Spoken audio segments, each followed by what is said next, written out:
Hi, everyone. Welcome to FounderTechTok, a podcast where we decode founder journeys and learn the art and science of building the future. Today, I have with me Alisha Gupta from the US. She is a keynote speaker, creator, professional dancer, and also the founder of Beauty and Balance, a community for multi hyphenates to align passion with profession. She's a strategy consultant by day and an artist by night. Alicia is no stranger to balancing dual identities, and her platform helps others embrace the in between stage before quitting to 9 to 5 or raising a first round, where creativity and career can meaningfully coexist. I love what she has built, and I'm so thrilled to be talking to her today. Welcome, Alicia. Welcome to Founder Tech Talk. Yeah, thank you for having me. I'm very excited. That's nice. I must say you look very nice. In general, you look like a dancer. I'm just really because there are very few professionals who look this great, so I just thought I would mention that.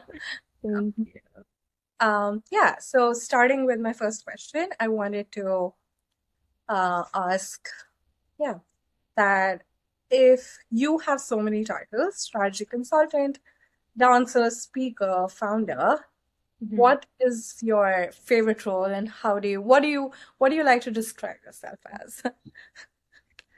Favorite role is hard. It's like choosing a favorite child. But for me, truly, I think it depends on the season of my life and who I'm speaking to. And so my brand and my narrative, the focus changes depending on, what I'm prioritizing in that season of my life and the audience in which I'm connecting with. So, for example, a couple months ago, like September, October, I was putting together Chicago Fashion Week's very first South Asian runway.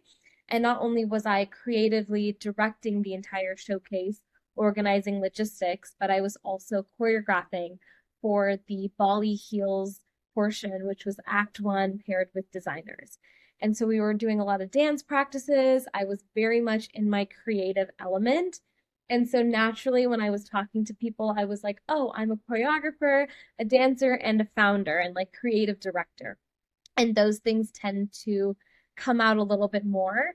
But let's take networking event that I went to a couple days ago in which I'm looking for, professional connections to advance my career in different ways.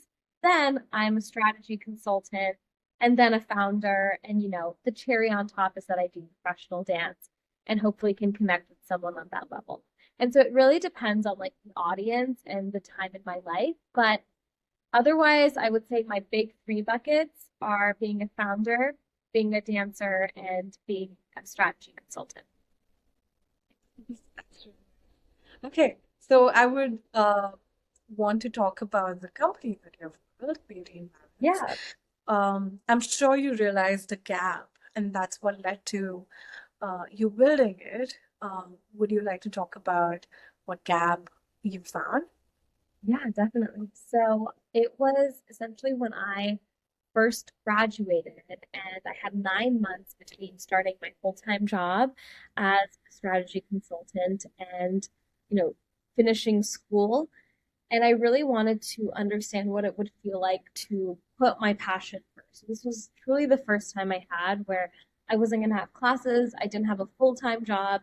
And so I decided to go on an international dance tour. I had already been a dance instructor at a studio in Austin, which is where I went to school. But this was a little bit different. I was going to be touring around, teaching my own workshops, selling my own tickets. And I did that for around 4 months. I went to 9 cities. And I think that truly made me realize that dance was never going to be something that was on the sideline. I wanted my creativity and my ability to market myself and have a passion of my own that was developing to be something that I took as seriously, or at least almost as seriously as my profession. And I wanted to understand how to monetize it. And I would get a lot of questions being like, oh, are you a dancer or do you work a full time job? And I think that notion is starting to, you know, reversed and people are starting to understand that you can do both simultaneously. But what was still missing was the rhetoric around how. How are we actually balancing everything? What are the tools that we're using? Who are you connecting with in order to be your support system? How are we networking in the creative field? And so it was all of those questions that were still unanswered as to why I started Beauty and Balance to begin with. Just so, okay, so I would love to talk about like a little bit about your childhood, like growing up. Can you briefly tell us like your early influences and like how did your parents tag you or the people who knew tagged you? Like, do they know you as a dancer first, or someone? Yeah. Yeah. So my childhood was amazing. I grew up in the Bay Area, like heart of Silicon Valley in California. So I feel like naturally I was surrounded by really ambitious, really intelligent, driven people. And there was a huge South Asian community. And so naturally, I was involved in a lot of South Asian dance styles, and it kind of gave me a rooting back to what my culture is and how I want to practice my culture through the art form of dance. If you ask people, they will say that I am a dancer. I've been dancing since I was 3 or 4 years old. I've been a part of a number of professional companies. I There's a funny story. When I started competing, it was around the age of 9. I was so into, this world of dance and competitions. I would not only spend all day at the competition, which is what most people did, but I wouldn't take off my costume until the awards were done. And it was because I was really dedicated to this idea of like making dance more than just a hobby. And I didn't realize it back then that that was something I was already doing it. I was already taking it so seriously. I knew I wanted to dance in high school. I was the captain of my high school Bollywood team. I also did cheerleading and I also took ballet. And then I joined a professional company and we started doing gigs and showcases around the Bay Area. And then come college, I was also part of 2 teams. So dance has been like the through line throughout everything. I would say the other tag that people gave me was definitely entrepreneurial. Ever since I was young, I was finding solutions to things, and it was probably because of my dad's influence. He's a serial entrepreneur. He's on just sold his fourth company. So that was Wow. clearly in, my blood and my lineage. But when I was 18 years old is when I first started something. Actually, it was a little bit before that. I had a nonprofit that I ran as part of a Girl Scout award, and I ran that for a couple of years. Then when I was 18, what I like to call like my first big initiative, which was a podcast called What Cause Inspires You. And we featured 100 plus student service stories. I was able to get a grant from NBC Chicago and got flown out here for TV interviews. And I think that's when the pieces really clicked in my head that your voice is so important to build for things that you're passionate about. So even when starting Beauty Balance, doing interviews, talking on social media, talking to other people in our community was always in the center of it. And I think it was like the entrepreneurial and speaker in me from since I was very young. Yeah, it's so impressive. And also, I think your parents also are very proud of Mm-hmm. um, what you're doing. Okay, so yeah, my next question is, when did you realize that the community that you've built, like you're trying to build, people start responding to it? I'm sure like the early days are really difficult, Yeah. but yeah, when did you feel like the people were starting to participate? In Beauty and Balance specifically, it kind of came to be in an untraditional way. So it wasn't like I just one day decided to start Beauty and Balance and start it from scratch. I was kind of building community through all the various initiatives that I was doing naturally. So I first started creating content online in 2020, and it was primarily as a dancer. That was my main form of content. It was just little dance videos, it was postings and recordings of different workshops that I'd been to. Then, when I went on my dance tour, I decided to start a dance newsletter. And that newsletter was really just to connect with people who are in different cities I hadn't been to and let them know that I was coming.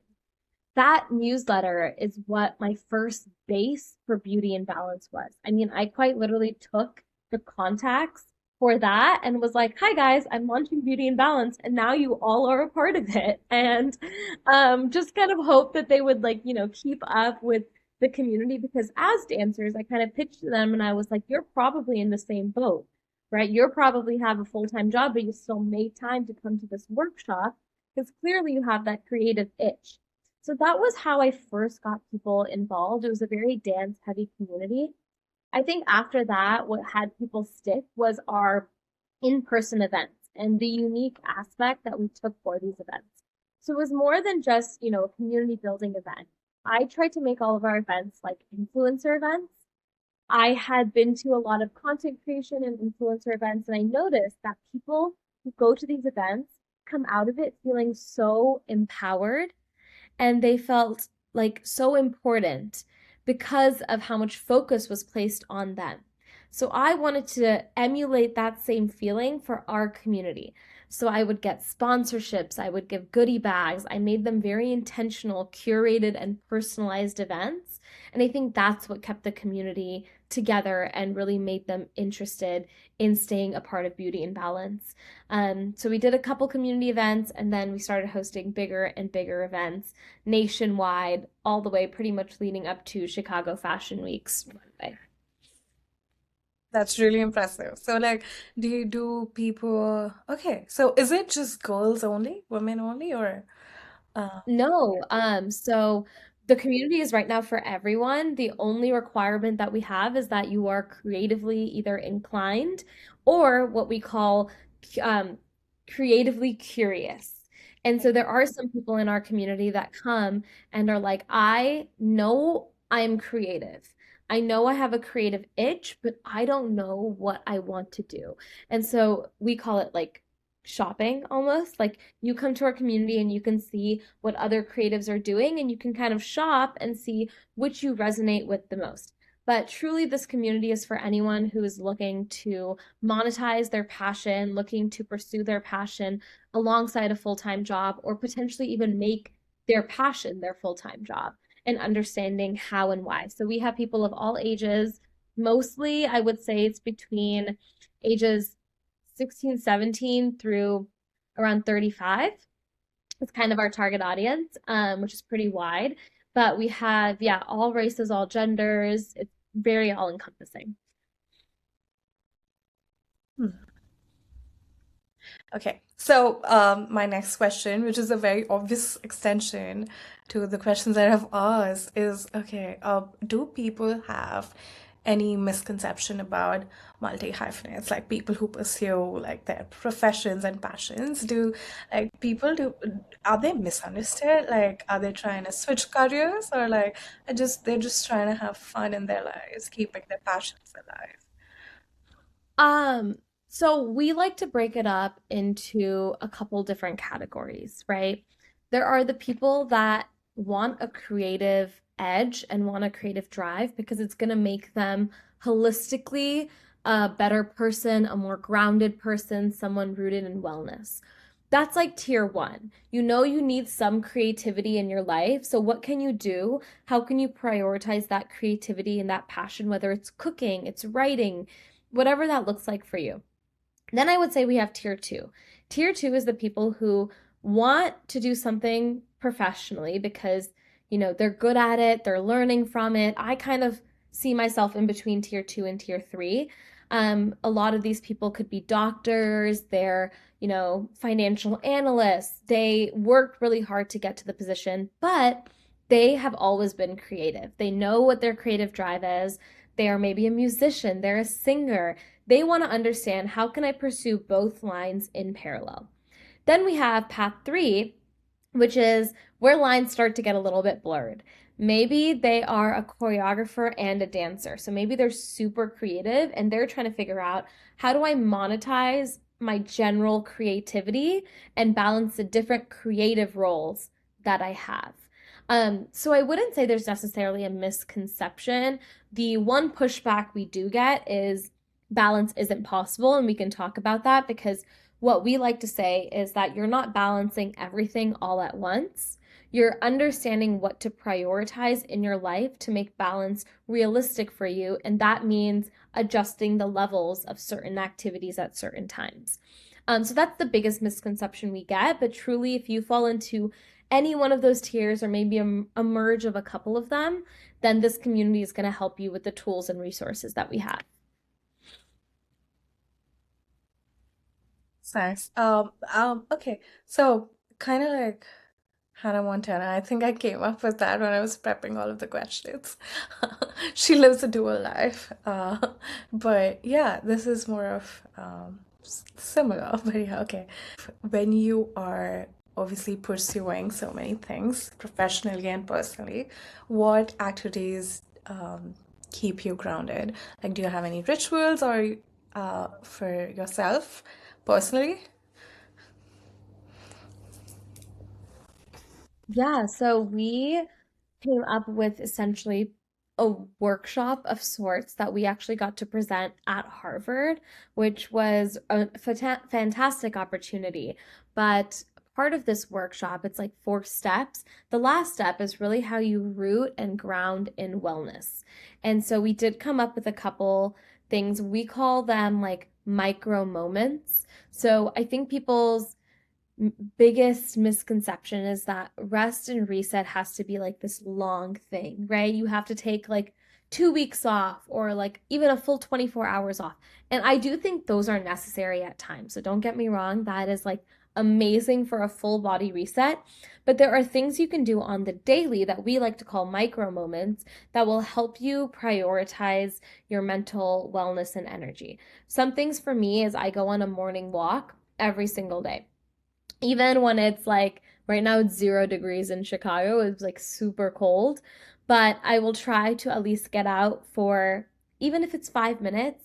It helps reset my mind, it helps get me like ready for the entire day. I get time without my phone just to walk, absorb the energy in the air, and think about what are all the tasks I need to get done. So that's my form of like micro resetting. The other thing I like to do is light a candle before I sleep. Again, just like small rituals that can help your mind go into a state of relaxation. So when you are on, you're super productive and you're maximizing your productivity. Yeah, those those seem like good habits in general, not just to reset, but yeah. Okay, so after all of this success, I just read about you that you have 32K plus engagements and partnerships and events altogether. What metric, like I'm sure you're chasing some metrics, but what metrics really matter to you personally? Like internally, what makes you the most happiest? That's such a good question. I think for me, it's a combination of two metrics. So engagement for me is even more important than following on social media. So I'm fine if we have, right now, we're almost at like 1,000 followers on our beauty and balance page. That is obviously a great number to hit, but for me, what really stands out is we're at 500,000 engagement per month right now. So it has increased dramatically. And to me, engagement is like the biggest indicator. Are people constantly watching? Are they engaging with your content? What does that look like? Are they resonating? So that has been a huge, positive metric that we've grounded on. And the second thing is how many people are on our newsletter, because those are kind of our intentional followers, is like what I like to call it. They read our newsletters, they're following the events, the tips and tricks. Our newsletters are a lot more personalized. That's where a lot of our long form content is going to show up. So we're at 1,000 people nationwide for our newsletter. And I would love to just keep increasing that number till, we can't anymore. So that is what I'm hoping to grow, is like how many people can we get in our community newsletter as fast as possible. That's nice. I think you would love your the followers or the people community that you're engaging with to grow with you rather than just like being like ghost followers, you know? the term where they just follow you and like never really interact or grow with you. Yeah, I get that. Yeah. So doing so many collaborations with creators, brands, and even local talent, I believe, what kind of people um, do you bring out the best in like a partnership? Like, I want to know what is your filter.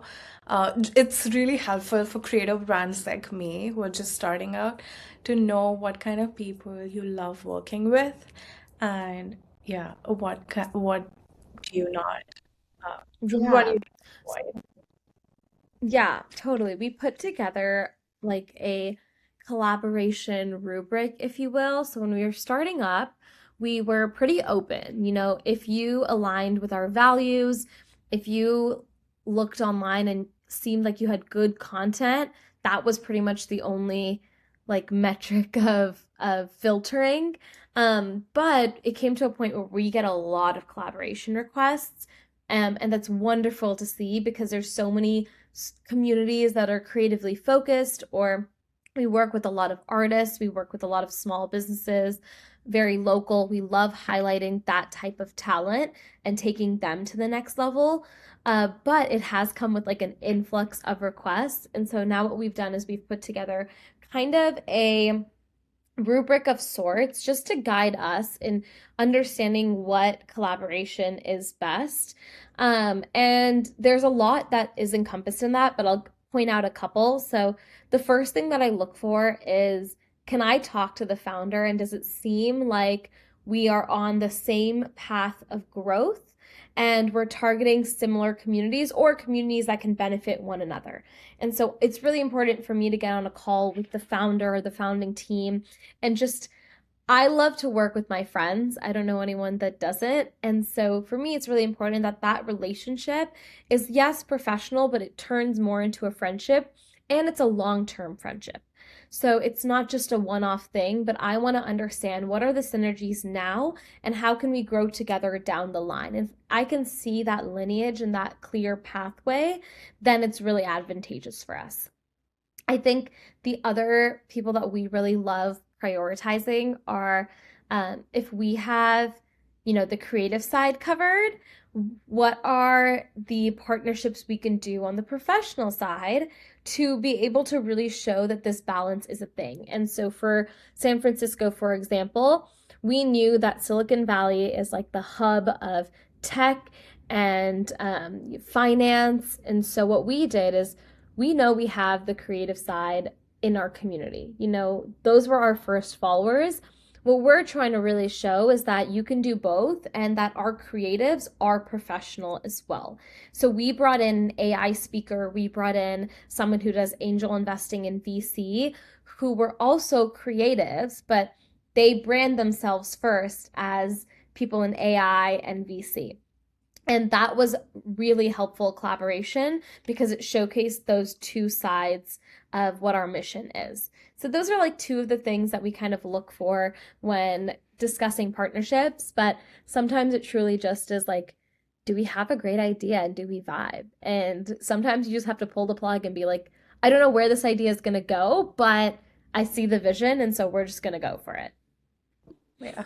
Sometimes gut feeling. You just go Yeah. with gut feeling, right? Yeah.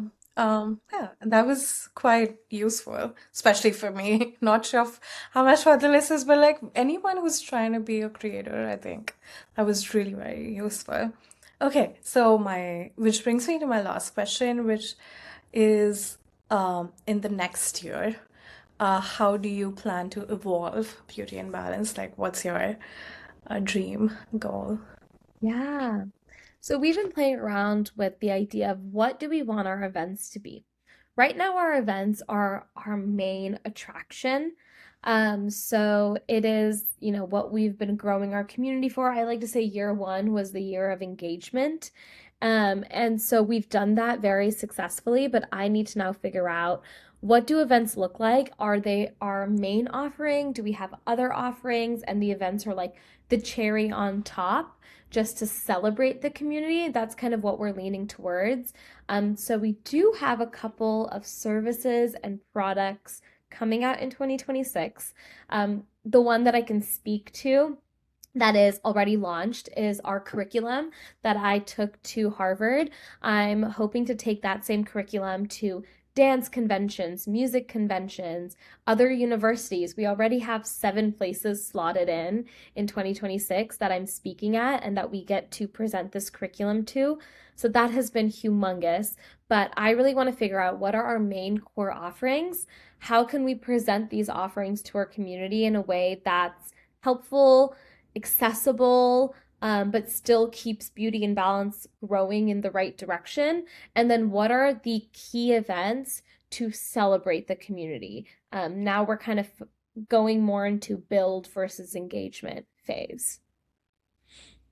That's really nice. I didn't know that you were expanding into the product side. Like, what products, if you don't mind me asking, if you can speak something about that, Yeah, can you? they're all a little under wraps now, but they will be launching in 2026. So, um, I personally don't love speaking to it until it's finalized, Yeah, in it's case okay. anything happens.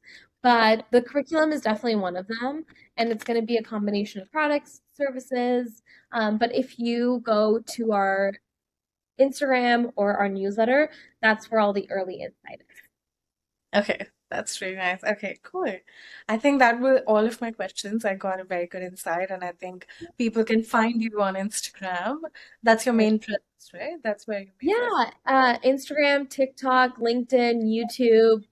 We Wow. kind of Okay. span it all. Beautyinbalance.co or beautyinbalancecollective.com is our website with everything. And then our newsletter is where you're going to get all of the inside scoop of the events. We're hoping to allow our community into influencer events as plus ones, and things like that, just to start, expanding the reach. So, yeah, those are all of the sites, and thank you so much for having me on. Yeah, thank you so much for taking out the time for this podcast, quick podcast. I'm sure people would love to listen to what you have to say. Um, yeah, and for the listeners viewing, just if you like this conversation, please share it with a friend and see you in the next one.